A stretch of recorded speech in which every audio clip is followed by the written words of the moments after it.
let's talk about money. Do you recognize these? If not, then keep listening. To be clear, those are just concepts. They aren't backed by anything credible. Similarly, this video involves concepts of a plan, not financial advice. I have no need to monetize my advice. Like most of you watching, I'm sure I make too much money for that. So let me talk a little bit about me before I get into what this shit is all about. Currency is my big deal. Forex, coins, carry. Why care about the PB ratio of a dog food delivery company when you can be the creditor of countries? It's like your favorite video games, it's the carry who often holds the team together. Shares, bonds, warrants, all of these financial instruments are Veblen goods to keep aristocrats entertained.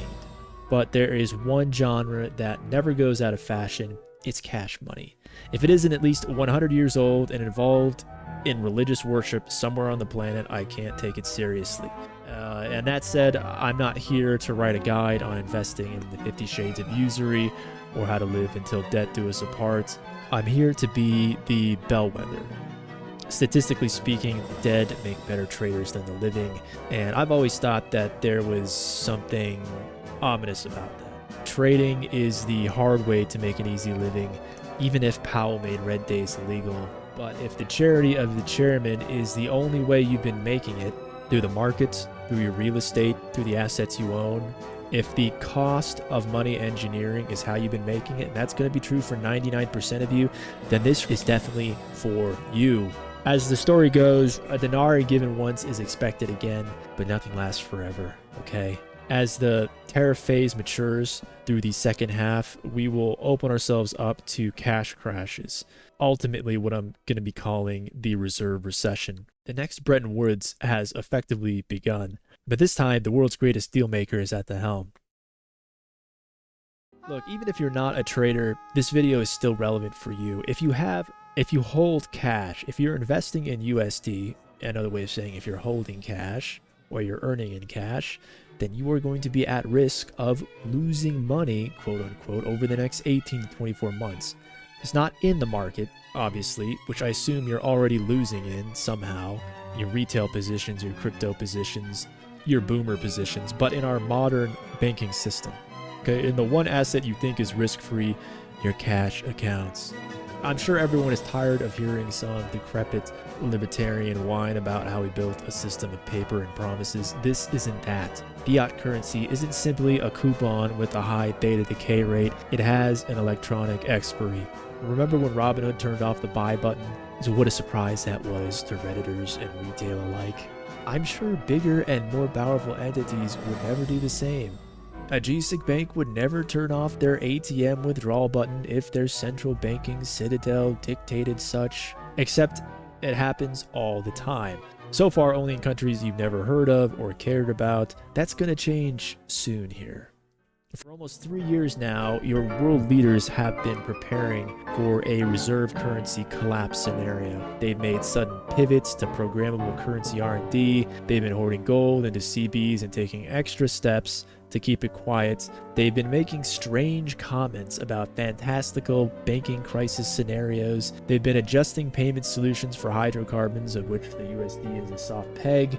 They're signaling the desired end of the dollar reserve, or they're oddly making protecting the dollar reserve part of their political platform. And they're building cross-border systems, Brick, Bridge, M-Bridge, to facilitate non-SWIFT or SWIFT legacy, exchange, insurance, settlement capabilities. Certain essential economic entities in the West have been prepped as well. Of course, all of this is under their NDAs, so you won't hear from them on CNBC. Even the ones whose business is lending and holding dollars. Sorry, there's no FDIC canary disclosure if your bank takes on a Title 50 NDA on behalf of the national interest, whatever that is. Meanwhile, Ray Dalio is already identifying our monetary order as the primary vulnerability, okay? The monetary order. He's usually the last to know, or the most interested in forecasting and prediction that is popular in these spaces, at least. And he's not the only old rich person to notice. What has Warren Buffett been up to? Has the value investor determine that there's no value left, or is he waiting for something that's not yet on the market? To me, it looks like value investing is retiring this December. That's what Warren Buffett's doing. He's retiring the whole fucking thing. If you think of the economic macro system as a living body, which I do, then you can understand, especially from recent memory, how a global infection could quickly bring just about everything to a halt. The life force of the economic being is the free flow of USD. Powell has sufficiently proven this. In fact, you could almost argue that the last 5 years have been the perfect demonstration of this gameplay loop.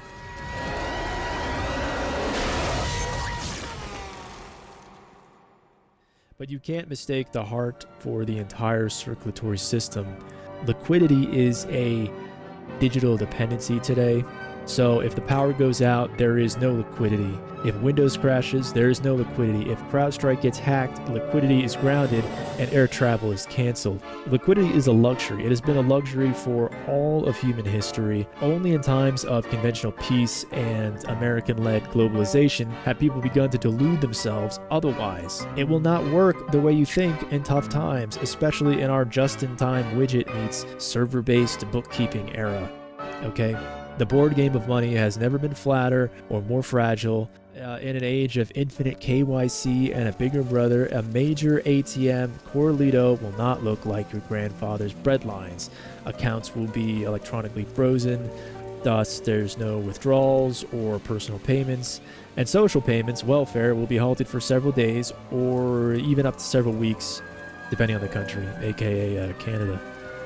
So due to incredible complexity risk, the capital controls will be applied like circuit breakers to shut everything down. This is how it will be done in major countries, and this is how it has been done in small countries in recent years.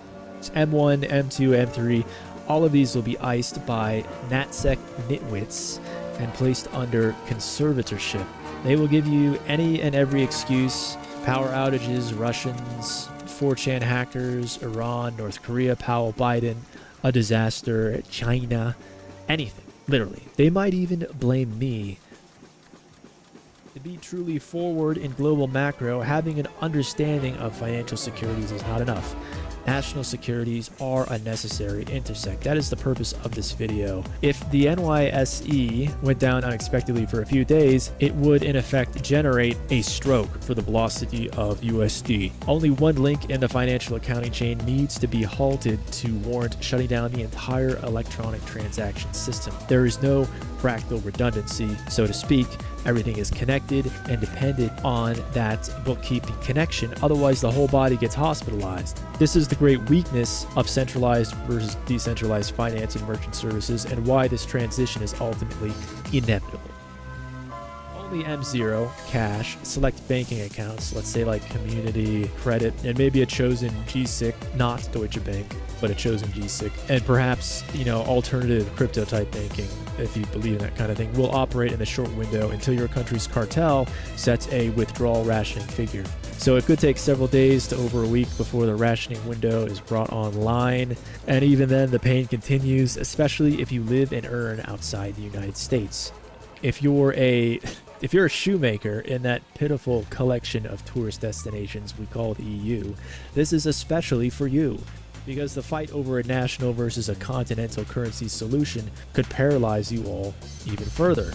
But to wit, I don't think the USA is at great risk to a catastrophic shock, but it's still going to be subject to a monetary shift. So before you start panicking, let's for all the great people watching this video from the most important country on earth, let's not panic. We're not panicking, we're preparing.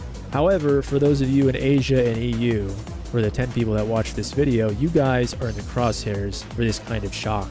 Okay, for the US, the risk is exposure. So for instance, it'll likely mean the end of the housing market as a game of musical chairs, which will be the end of the global monetary system under its current paradigm. We'll talk more about that later on. So like I said, I'm not trying to create fear and panic, even though that's the main thing, social media does.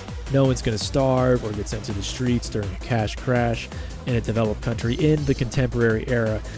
The situation will start as a misunderstood market event, but there will be a Bretton Woods tier recalibration at a national and likely international level to follow shortly afterwards. And the forum-building stage of this event has already begun. Tariffs have been revealed to be part of a broad but messy geopolitical strategy, the escalation of which will engage the monetary system itself eventually. So you can think of this key: goods, ports, share listings, national bonds, okay? You will see that sequence begin to play out in the months to come, especially after the Rio reset dud and some of the decisions India is making right now. So Trump's deals with certain countries keep getting delayed or reneged.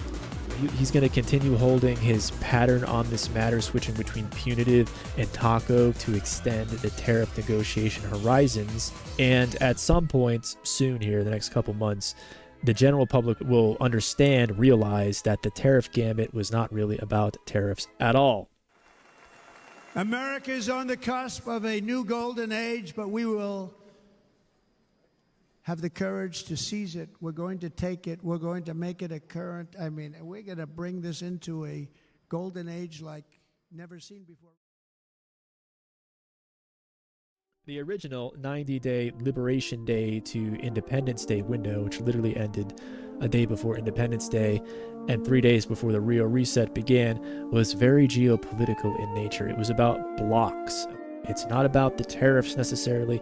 It's about blocks, building blocks to take sides. Where there's going to be one wall, there's going to be another wall of blocks. Ultimately, we're not quite there yet because we're still in this tariff money-making mindset, and people aren't seeing the block orientation, the Bretton Woods component yet.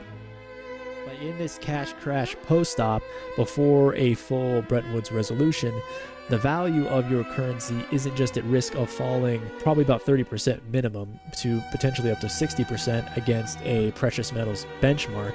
Its functionality through financial services will drop commensurately. And that's what the fiat shock will look like if they occur before an off-ramp, and logically the off-ramp will not be sold until the need arises. It would be far too suspicious if done so.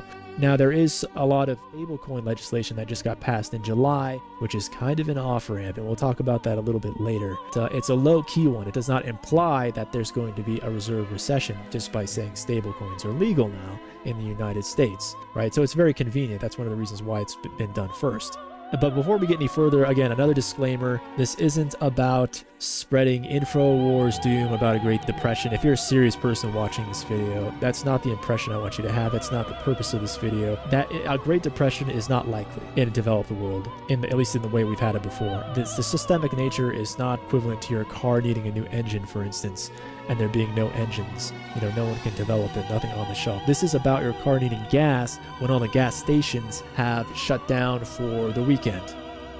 It's not a structural recession. However, the systemic shock, particularly for traders and the non-asset rich, the no net worthers, will be a pain point. It'll be a pain point for them, and also because of contract inertia on the business and tax side, there will be a lot of confusion and chaos in valuation and also in legal standing. So instead of hopeless negativity, this is about giving a space, the retail trading space in particular, a space that makes big bets a fair shot for once, right? You should have the right to know what neo-feudalists are planning with your money systems.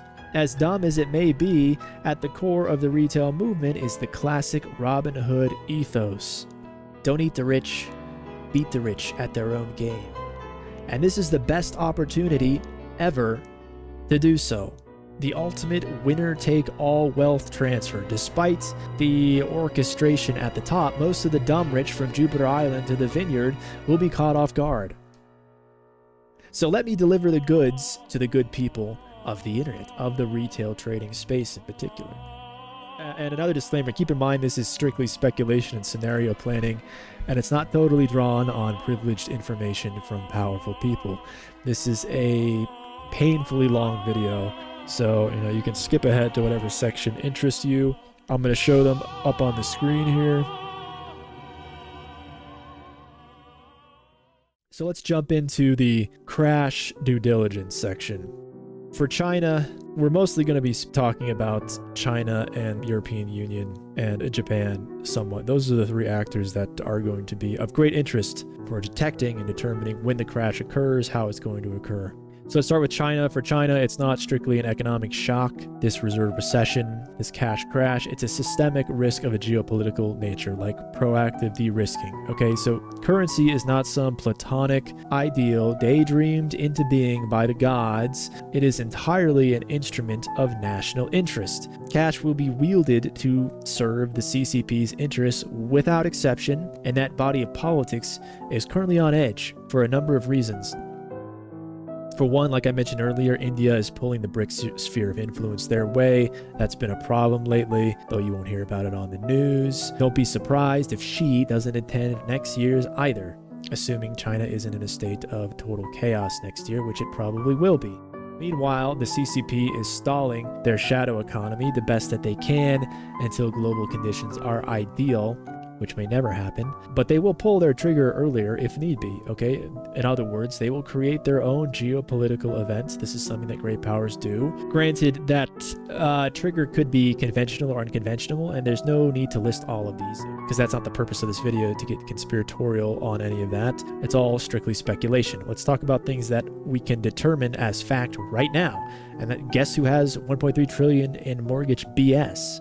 Okay, real estate worldwide is primed for a deflationary disaster sequence that could very well start in China for the first cash crash before it inevitably lands in the United States. A real estate Ponzi scheme, which is what China is in right now, finally put to rest by catastrophic earthquakes or some other climate disaster, wouldn't bode well either. Or maybe the Chinese clones in underground sweatshops are demanding wage hikes. Whatever your black swan, realistic or otherwise, the trigger doesn't actually matter. What I'm certain of, unfortunately, is that it will be expected and unexpected in some really annoying way. Fortunately, she has already engendered confidence by putting bankers on flight lists or sacking the whiners, so he's already off to a really good start. But let's broaden our scope a little bit, okay? The CCP are positioning to replace their dependency on the US-led rules-based order, the RBO. So when foreign policy suits and the gray mustaches say RBOX or US superpower Y, what they mean is reserve currency and maritime system dominance.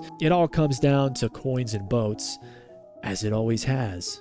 And for our purposes, only the former is of interest. Okay, but buy all your high-end electronics soon, because further tariff escalation will draw on shipping and port strategies, even if we freed up the Panama Canal beforehand. So this isn't the right video for the investor note for hell, but all indications are a go for a reserve currency challenger framework to be officially announced sometime next year. So most ongoing projects in that space, and we'll talk more about what this space is, the CBDC space, intend to connect commodities to currencies. You're already hearing about making a rare earth mineral basket to support a digital currency in some of these countries. You're going to be hearing a lot more of that very soon. Connecting commodities to currencies for a reserve currency challenger framework is necessary to build an alternative SDR, a special drawing rights apparatus. Certain nations and entities in the Middle East will likely be facilitators and frontmen for this framework, particularly to ease or lobby the G88. This is battle lines over bucks. This is totally speculation and not based on insider information. Even your favorite loose lips sinks ships guy has already come out rambling about it, which I'm sure it's nonsense, you know. And I hope you all understand by now that when it wasn't a topic on Fox and Friends, then it's because he repeats what he is told in private, and that's something you should be thinking about. And critically, we must ensure that the U.S. dollar remains the world's reserve currency. When China introduces a settlement CBDC with Russian, various Eurasian, plus some MENA and potentially Brazilian support, maybe, we'll see, their international accounting will require reserves to be interchangeable with other CBDCs. These reserves will be similar to the SDR as I mentioned, but include commodities favorable to the majority of partners, aka it's what they produce or what they already hold. So this means more gold from 20 to 40% at least, and possibly silver to start. So imagine going from 20% standard gold reserve to 40 plus 10 in silver. We'll get into how big when I talk about my gold targets later in the video. Now later we'd have again those rare earth minerals, and these will be basketed as some combination of platinum, lithium, uranium, and some other frontier tech minerals, but maybe copper, but those will be the big ones, and they'll be increasingly valuable and likely included. So regardless, this transition will push Chinese investors, most importantly retail institution, out of the UST, out of our treasuries, out of our national bonds, even if the tariff threat has ended. So it's not a reserve for them anymore. The reserve currency is not a reserve. It's not a safety option for them from an investment perspective anymore. And it may even be illegal to hold USD, to hold treasuries over a certain amount. And that's something that can happen overnight in a country like China. No one's prepared for that, outside of me and my friends, of course. So the inevitability of this sequence should not be underestimated. Many of the big holders of US bonds, those with a stake in the ticker we call USD, are not friendly at best. Others are looking for ways to hedge their risk. So this is not the free market as you understand it. It's being Eli Lilly, but your biggest stakeholder is RFK Jr. And you know that's not gonna last, right? For Europe, the reactive risk is closely related to disaster and conflict. Annoyingly, the French and Germans are unlikely to search for an economic relief package of a conventional nature or one that is associated with American interests. In other words, they will be working with the Middle East and Asia if the EU does not guarantee European continental harmony on a new Bretton Woods framework, which I don't think they will at this point, because they fucked up their politics so badly. They're unlikely to follow the Chinese great power strategy of creating their disaster and solution. So what would cause it then? What would be the natural cause, or just the inevitable systemic cause? And importantly for these two, Europe and Japan, these entities, they have no cushion. All it takes is a little shove. It doesn't have to be a big one. Sure, Japan has a high savings rate. I hear this all the time. But purchasing power and their import dependencies, it's a high pop island country, negates any security they think that will provide. It's unlikely third world exporters will keep the basic necessities flowing. And I want you to think in terms of virtual water exports for those necessities for the next GFC or summer famine disaster scenario, winter nightmare. Third world imports and access to cheap food underpins much of the shadow economy for Asia. This is not well understood to Western economists, but you can look at local news over rice cost. In Japan, for instance, this is like this sounds ridiculous. Like, how would the price of rice be like a big topic in a country? It's a big fucking topic in Japan. In the same way, eggs were like a big political issue in the United States, only we don't import those. So if you want to understand that framework, you want to look at rice in those countries. It's the same sort of metric as eggs or beef in the United States. So again, with the shadow economy, food, cheap food, essentially access to Temu imports and cheap food, if that crashes, then consumption more broadly will crash alongside with rising unemployment, which will be uncaptured but real nevertheless. And the BOJ, Japan's central bank, it has no room to stop unemployment without sacrificing their national corporate champions, which is Rip Buffett's portfolio, and thus that would be more unemployment ultimately in their zero entrepreneurial environment. So they're screwed. There's no way out in that situation. In Europe, I'm leaning towards Germany or the UK accelerating the contagion for the broader continent. So German manufacturing and energy are critically vulnerable right now. German PMI has been an effective contraction for like 27 in the last 32 or 33 months. And last year we saw a record-breaking of bankruptcies in the country. Both the United Kingdom or Germany would handle an economic downturn poorly due to rising populist movements jumping on the alternatives. You can think of as an equation, you can think of national bond credit risk equals currency vulnerability. And national bond credit risk would be related to the populist movements in those countries. So the possibility of a second Brexit, in other words, a second Brexit event following a commanding populist return is just not priced in by anybody right now. Another coughing chicken situation or an expansion of Russia's war would lead to a tap out of EU economic unity. And all of this is a pretzeled way of saying that conventional economic shocks could trigger the cash crash or vice versa. These unconventional risks like the Middle East, North Africa, cyber warfare risks, who knows what blowback we might face after Iran, or even geophysical concerns like another 1,000-year event, which seem to be happening every month now, but this time in a major financial area like Tokyo or San Francisco, it would be an excellent trigger. And do you buy or sell disaster bonds in that scenario, by the way? I'm still not sure. I'm still thinking about it. Suffice to say, the unconventional supporting fuel will be there. No one ever signals the big deflationary event to the greater public. But rest assured, my fellow trading stallions, the leading signal flares are the health of the CNY, the JPY, and the Euro. And as mentioned, the ensuing crash will be salvageable at a policy level, and thus not an inevitable depression, but only after the Bretton Woods process comes to surface and settles, which could take most of 2026. That is my current forecast and expectation, and this will be your great opportunity. Unlike the last global financial crisis, cryptocurrency and blockchain tech are now an available solution for short-term cash access and long-term platform use. They are already a wedge in the US economy. People are going to vote with their wallets to protect their purchasing power by moving into liquidity, which is cryptocurrencies. Thus, the demand for respective nations and regions to produce their own national digital currency to offset will rise. This isn't to say that physical coins, especially silver, won't be in a state of colossal demand, silver at 180 by 2029, but because most consumer and business transactions, debts, liabilities, taxes, etc. still happen by digital bookkeeping, then cryptocurrencies, stablecoins in particular, will take priority until a national/international alternative is released, which will come very quickly, by the way, likely by summer of 2026. Crypto will remain bid through that period and post that period for a few years as a trust arbitrage trade afterwards. So I'm providing this list ahead of time of what to own and what not to own because a gradual buy-in and sell-off is the safest and most reasonable way to leave a mark on the market. It is the moral imperative to do so in a safe and reasonable way, not all at once in extreme volatility. So here we go. What to own. This is not financial advice, I'm just an extremely rich person. So, number 1, precious metals. Private metals, as I like to call them. Physical, ideally, or by exposure to miners and mining ETFs. I have an $8,000 price target for gold by 2029 and $2,025. I have a 180 price target for silver by 2029 and $2,025. I have platinum as higher. I don't have a price target, just higher. I could go on and on about precious metals. Decades ago, I had a simple question. Do the prime mines sell gold in aggregates to government customers without reporting it? And to answer that question, I am happy to report that I am still alive today. So, if you don't believe in internet magic money or think virtual math money is too complicated, this asset is your first stop. It's a golden age, okay? Take the hint.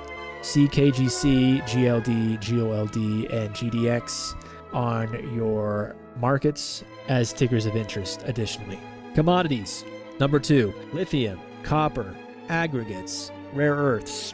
Okay, historically, these are all a great way to make money if you like buying Russian billionaires their yachts, creating nightmare company towns in Central Africa, or funding mining companies that are fronts for the military-industrial complex. In other words, MLM and MP are strong buys on the ticker. Number 3, JVs, joint ventures. These are sophisticated only, so that removes about 90% of you retail traders. Sophisticated is a legal definition, not an aspiration. In the United States and elsewhere, though, they use different terms. Okay, so JV's good if you're sophisticated, like me. If not, that's fine. We've got other stuff for you. Okay, but in terms of JVs, no RE, even if it's utility or energy related. Point number 4, the C word. Wall Street Bets has the F word, Trump has the N word, and so does some of On X, and I have the C word.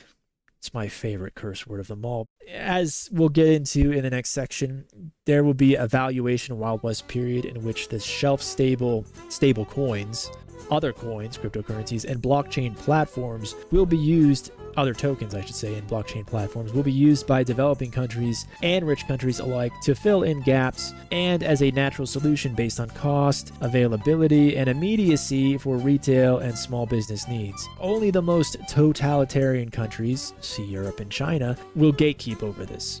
And I strongly suggest buying and holding any digital currency settling its legal hearings in the Southern District of New York, or any digital coin holding company recently sued by the SEC. The Big Long will be the movie this time, by the way. And any that are based in the US being a foundation or corporation, or currencies that start with the letter X because X marks the spots. And you can watch my video for more information on that. That's the DD. X marks the spot. Here's what you should not own. Number one, RE, as I mentioned. It's going to take the world's biggest beating, RE in general, across the board, okay, every sector. It's going to take the biggest beating when the Euro, USD, the renminbi, and the yen lose 30 to 60% of their value. The reserve recession event will be particularly painful for the elderly in those countries. For pension, if they have a pension, I don't think they have a pension in China, but for the countries that have a pension and property, thus adding to the pressure for CBDC solutions as a retirement welfare fix. In sum, the 30-year lending architecture is just, it's not going to exist anymore in the United States, and that's just going to cause problems for everybody else. Many pensions will convert to digital currency systems, so they'll pay out in these currencies instead of in whatever the cash was before. That'll be a huge shift for the economies as part of the transition process. And I wonder if, let's be honest, I wonder if that 401k inclusion the other day for cryptocurrency has anything to do with that. Number two, sectors. All sectors except healthcare and industrials are at risk. Be especially wary of consumer staples and utilities because, again, the brainlets on CNBC are going to tell you it's fine. It's not fine. Especially if you want to de-risk your portfolio from geopolitics, avoid consumer staples and utilities. Number three, cash accounts. As we mentioned many times, you don't want to be that guy who keeps $25K in his savings account. If you don't have a credit card, that's fine. But for everybody else, that money needs to be in physical assets or intelligently invested. Remember, you aren't trading market volatility anymore for this scenario. You're hedging against monetary systemic risk. It's totally different.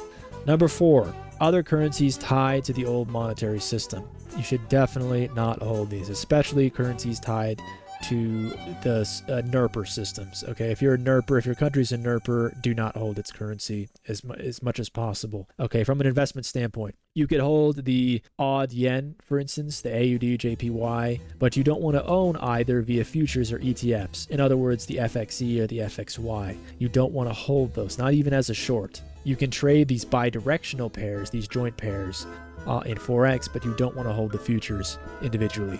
5, and finally, what not to hold: inflated assets in general. This is anything boosted by cost of money engineering, which is another way of saying the modern monetary system as it currently functions. Anything boosted by the cost of money engineering system by this behavior is going to deflate by its nature. That's lots of deflationary goods. Luxury, travel, these are Veblen goods. This is one of the reasons why Europe is fucked. Investor note, real quick here, sidebar, do not expect cash to disappear. Again, as I sort of mentioned earlier, those that engage in these cash crash predictions tend to be extremely conspiratorial, or they hold these prepper mindsets, which is a great way to lose lots of money. Fear biases rarely align with reality. They're not particularly profitable. And that's what we're interested in, is profit. Prophetic profit. Besides a short ATM shock, cash will exist as usual during and alongside any monetary system transition. It's not like it's being erased from existence. It's simply going to be a losing hedge. So as of this July, stablecoins are effectively legal in the United States when backed by the amorphously defined US dollar, whose attributes, the USD attributes, could change overnight with the right EO. And this was a key green light to industry for those that are paying attention, giving them the option to navigate outside the conventional monetary architecture if need be, which will effectively defang many potential capital controls for businesses in the future. It's giving them an out, an escape route ahead of time. This is very unusual from the perspective of how governments are always seeking more control over crises. In other words, this is giving the market more options during a crisis and the government less options. And this is because the United States is uniquely positioned. So during the transition, businesses will quickly opt for the decentralized and reliable digital alternatives due to accountability, transparency, and availability. And many of those options already exist to serve enterprises, unlike the 07-08 monetary challenge. So this free market movement during the reserve currency crash will not be entirely retail or consumer-led. There'll be options for business, escape routes. And because the United States, under the T administration, is positioning itself to be cryptocurrency dominant, they believe those businesses, they will benefit, in other words. So the government will lose, on paper, lose control, but from a national perspective, the nation will gain in power. So don't be surprised, because many G6 are American, don't be surprised if there is a prepared and proactive solution from those G6 this time, unlike 08, which was entirely a reactive scenario. So in sum, I would recommend holding physical holdings, which you could later convert into the digital winners of tomorrow. And yes, the US will eventually have a state-backed digital currency. We're going to talk about that a little bit later. You can see my other videos on the topic. It won't be called a CBDC because it won't be backed by a central bank, but a consortium of banks whose reserves will be required gold, at least at far higher ratios than many CBs, think 20 to 40%, but will still be owned by the US Treasury. Will it be a golden dollar to serve the so-called golden age? Before Trump became president, he had a long record of statements and publicized deals that supported gold as an investment, in settlement, and as part of the monetary system. If investors studied his ramblings the same way they study Powell's statements, they would see this. Either way, there's going to be an American CBDC at minimum, even if it's wrapped in gold and foil and comes with QR codes on red hats.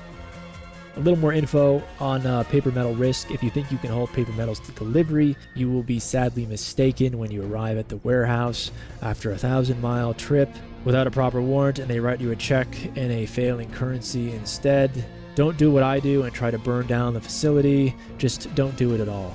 Also, I would avoid most blue chips. If you liked it at 50, you'll love it at 5 mindset only makes sense in the Powell era, the cost of money era.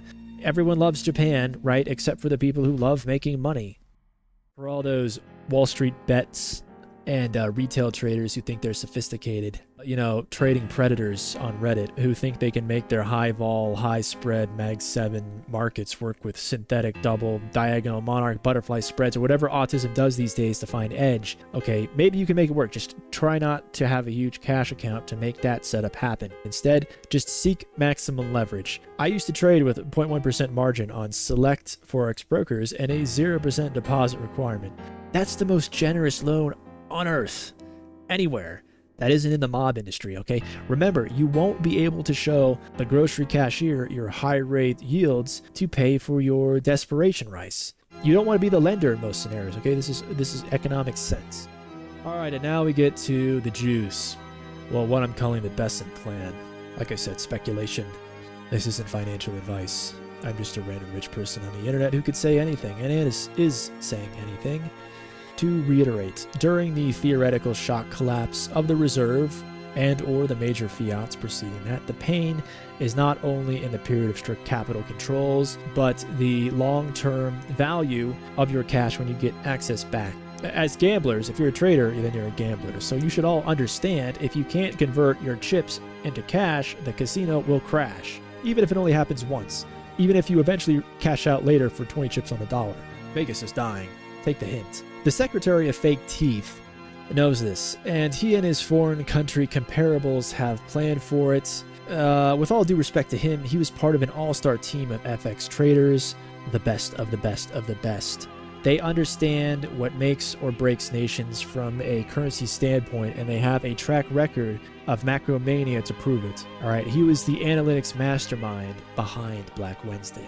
Not Druckenmiller, not Soros. Besant is literally the currency guy, though gold was always his biggest position. And now he's in command of the top currency and the entire mirage of the modern monetary infrastructure as soon as Powell is out. He's the one who pitched the idea of a shadow Fed chair. I don't know if he'll get that, but I do think he's going to get the next best thing, being remembered as the trader that successfully margin called the Federal Reserve. That's why he was chosen. He's going to oversee the biggest currency revolution in modern history. Simply put, over 90% of global GDP will be functional within a CBDC architecture, according to the Atlantic Council's CBDC tracker, likely by Q3 of 2026. That's a lot of imminent coverage for a reserve currency system replacement that wouldn't be needed for 20 to 40 years, according to modern economists. TL, their wages. Is it possible that people who facilitate cross-border cash flows in the billions know something you don't about the near-future status of our dollar reserve system? Or a matter of curiosity that a tracker like this is hosted on the preeminent US-EU think tank instead of, for instance, on ronpaulgold.com or glenbeckbullion.net or something? The transition between the known reserve and liquidity system, that is US dominance, to the upcoming digital systems of many qualities and styles, aka a programmable currency playground, will constitute the largest global valuation crisis window ever, even if at first only the M3 or M2 is replaced or two-tracked in the USA. Even if they use some kind of national AI to help balance Project Stargate, the exchange markets, and oversee a new lending and credit model. Spoiler, that's coming either way. So maybe this transition, the resulting system, maybe it'll be great in your country, maybe not. Ultimately, it's not a depression or a problem, not if you're prepared for it. Okay, that's my recommendation, to be prepared for an unexpected currency swap on a national or international scale, unlike anything capitalism has ever seen before. And the upside to the downside is if you make enough money, well, it's hard to be depressed. Yes, there will be inflation and everything will appear to fall or rise for room temperature IQs, but so long as the fiat cost of money paradigm goes offline. But in purchasing power, certain commodities and cryptos will crab market instead of play dead for great vol plays, and in some cases, these will represent the last great financial investment opportunities. X marks the spot. They are the functionality shelf that some solution makers will draw from. So rumor over their potential incorporation will drive tremendous spikes that will mint more millionaires from the lower classes than any other time in history. Some of you watching this video will be in that cohort, even if it's only a small handful of people. I guarantee it. This video could get 100 views, and some of those viewers from that 100 views will become millionaires for listening to this fucking video. A fresh retail-level solution will be necessary shortly after to facilitate a recovery in the absence of palace printing powers for most nations with central banks. In fact, even during a crash, there's almost no way to politically push a CBD solution without incentives. Incentives after capital controls have diminished trust. This could almost be its own video. You know, these incentives are going to be perks, in other words, okay? They're not going to be free tickets to the Dodgers games, but perks like debt forgiveness, the ideal crisis they've been waiting for, or UBI, Universal Basic Income, if progressive. If it's a populist that introduces it, it'll be called a prebate and not UBI, but it's the same thing.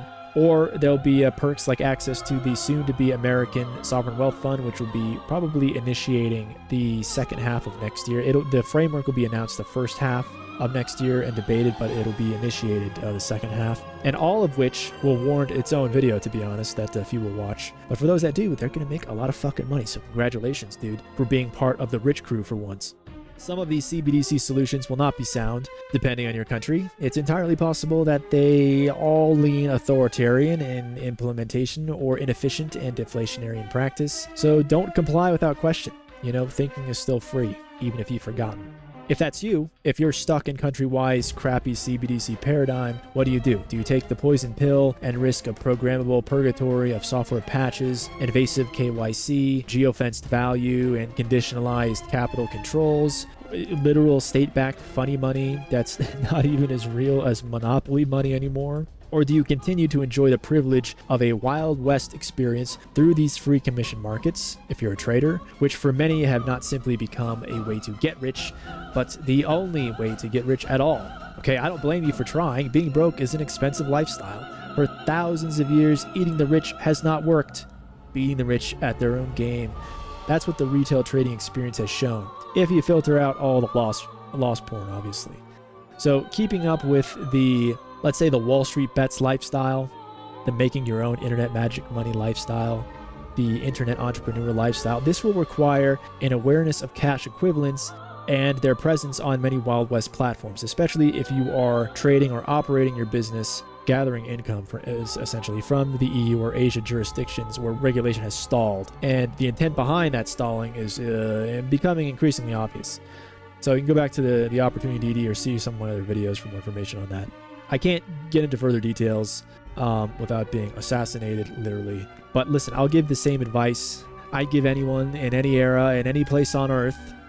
Sound money equals sound mind.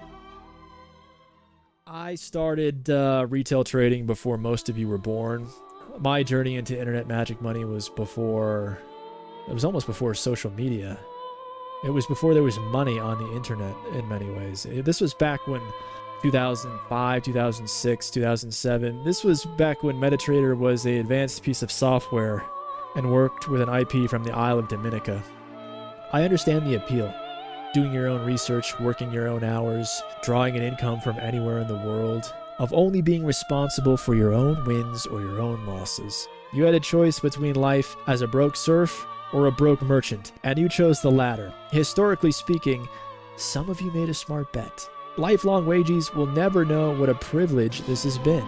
Win or lose, you took your own risks. You set aside fear to try your hand at making a fortune. There's a big $1 trillion bank account floating around out there, and you only need to press the right buttons at the right times to withdraw as much as you like. That's digital entrepreneurship. That's the trading market. How cool is that?